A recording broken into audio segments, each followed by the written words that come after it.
23 मार्च 1931 Lahore central jail. ये वो तारीख और वो जगह है जहां इतिहास लिखा जा रहा था। आज हम बात करेंगे उन आखिरी 24 घंटों की, एक ऐसी कहानी जिसमें एक 23 साल के नौजवान ने, आप समझिए, मौत को हराकर खुद को हमेशा हमेशा के लिए अमर कर दिया। ये सिर्फ दो शब्द नहीं है, नहीं, ये वो आवाज थी जो उस दिन लाहौर सेंट्रल जेल की दीवारों में गूंज रही थी। एक ऐसा नारा जो एक पूरे साम्राज्य की नींव हिला रहा था। और ये नारा था उस नौजवान के होठों पर जो मौत को अपनी महबूबा मानता था। तो समय और जगह तो एकदम साफ है। उस जेल में हर किसी की आंखों में आंसू थे और दिलों में अंग्रेजों के लिए गुस्सा, नफरत, लेकिन सबकी निगाहें सिर्फ एक ही शख्स पर टिकी थी, और वो थे सरदार भगत सिंह। एक ऐसा क्रांतिकारी जिसने जेल में रहते हुए भी ब्रिटिश साम्राज्य को घुटनों पर ला दिया था। पर असल सवाल तो ये है कि उनकी उस बेखौफ मुस्कुराहट के पीछे कहानी क्या थी। आखिर ऐसा क्या था उस 23 साल के लड़के में? इस पूरी कहानी को समझने के लिए ना हमें थोड़ा सा पीछे चलना होगा, उस एक घटना पर जिसने एक बच्चे के दिल में क्रांति की वो पहली आग जलाई थी। देखिए, क्रांति की जड़ें ना बहुत गहरी थी।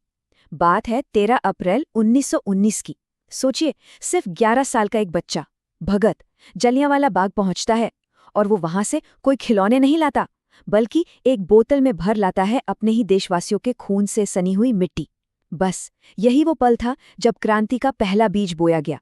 और फिर सालों बाद जब लाला लाजपत राय की शहादत हुई, तो उस बच्चे की वो कसम एक धधकती ज्वाला बन गई।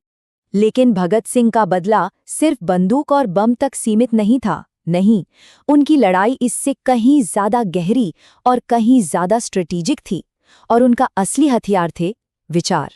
तो यहाँ कहानी में एक बहुत बड़ा मोड़ आता है। लाला जी की मौत का बदला लेने के बाद भगत सिंह को ये एहसास हुआ कि सिर्फ एक अंग्रेज अफसर को मारने से पूरा साम्राज्य खत्म नहीं होने वाला। असली लड़ाई तो विचारों की है, आइडियाज की है।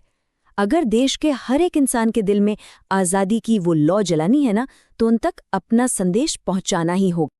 पर यही तो सबसे बड़ी चुनौती थी, है ना? अंग्रेज सरकार तो हर उस अखबार पर पाबंदी लगा रही थी जो सच छापने की हिम्मत करता था। तो सवाल ये था कि एक बहरे साम्राज्य को अपनी आवाज कैसे सुनाई जाए, कैसे क्रांति का संदेश करोड़ों लोगों तक पहुंचाया जाए।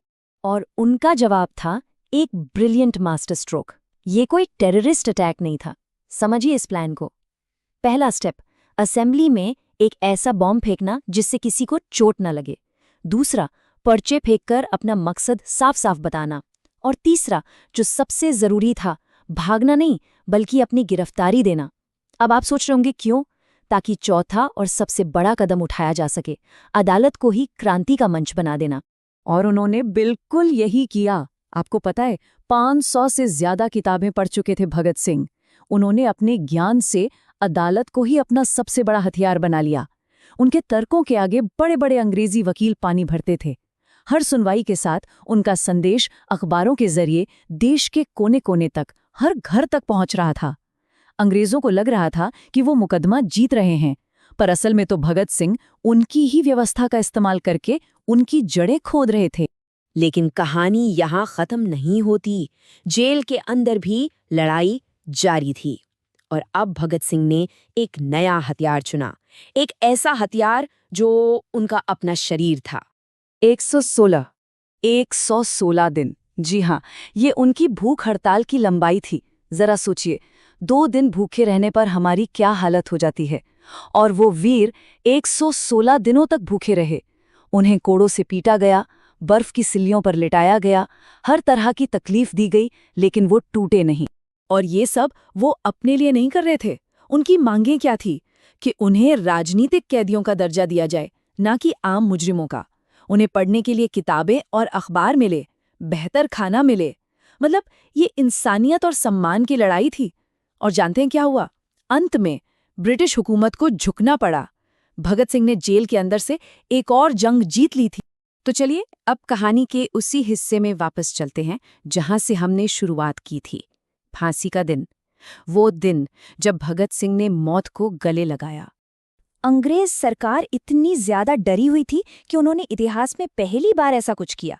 देखिए, फांसी का समय तय था 24 मार्च की सुबह, लेकिन उन्हें जनता के गुस्से का इतना डर था कि उन्होंने चुपके से फांसी को 11 घंटे पहले यानी 23 मार्च की शाम को ही देने का फैसला कर लिया। सच पूछिए तो ये डर ही भगत सिंह की सबसे बड़ी जीत थी। और उस शाम जब जेलर उन्हें फांसी के लिए बुलाने आया तो भगत सिंह क्या कर रहे थे? वो लेनिन पर एक किताब पढ़ रहे थे।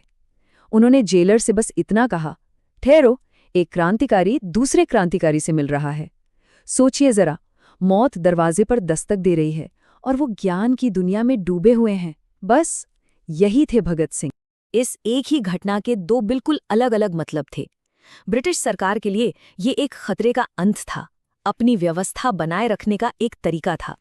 लेकिन भगत सिंह और उनके साथियों के लिए ये कोई सजा नहीं थी। नहीं, ये तो उनकी क्रांति का आखिरी और सबसे शक्तिशाली कदम था। एक ऐसा बलिदान जिससे पूरा देश हमेशा के लिए जाग सके। उन आखिरी पलों की ये जो टाइमलाइन है ना, ये सच में रोंगटे खड़ी कर देती है। दोपहर में अपनी माँ से मिलना और कहना कि मेरी लाश लेने मत आना, वरना लोग कहेंगे कि शहीद भगत सिंह की माँ रो रही है। शाम को लेनिन के बारे में पढ़ना और फिर ठीक 7:33 पर अपने साथियों सुखदेव और राजगुरु के साथ इंकलाब जिंदाबाद के नारे लगाते हुए फांसी की ओर बढ़ना। उनकी आखिरी ख्वाहिश बस इतनी थी कि वो तीनों एक आखिरी बार गले मिल सकें। और उधर अंग्रेजों का डर देखिए, इतना ज्यादा कि उन्हें रात के अंधेरे में जेल की पिछली दीवार तोड़कर उनके शवों को बाहर ले जाना पड़ा। और फिर वो आखिरी मंजर, जब उन तीनों ने फांसी के फंदे को देखा तो वो डरे नहीं, बल्कि उन्होंने उसे चूमा, ठीक वैसे ही जैसे कोई अपनी माँ का माथा चूमता है या अपनी महबूबा को। उन्होंने मौत के सबसे बड़े सिंबल को अपनी क्रांति और देश प्रेम के सबसे बड़े सिंबल में बदल दिया। तो अंत में हुआ क्या? अंग्रेजों ने उनके शरीर को तो खत्म कर दिया, पर उनके विचार, वो तो पूरे हिंदुस्तान में आग की तरह फैल गए। ठीक वैसा ही हुआ जैसा भगत सिंह ने प्लान किया था। उनकी शहादत ने क्रांति की वो ज्वाला भड़काई जिसने आगे चलकर अंग्रेजी हुकूमत को जलाकर राख कर दिया। क्योंकि सीधी सी बात है, आप एक इंसान को तो फांसी दे सकते हैं, पर क्या आप एक विचार को फांसी दे सकते हैं?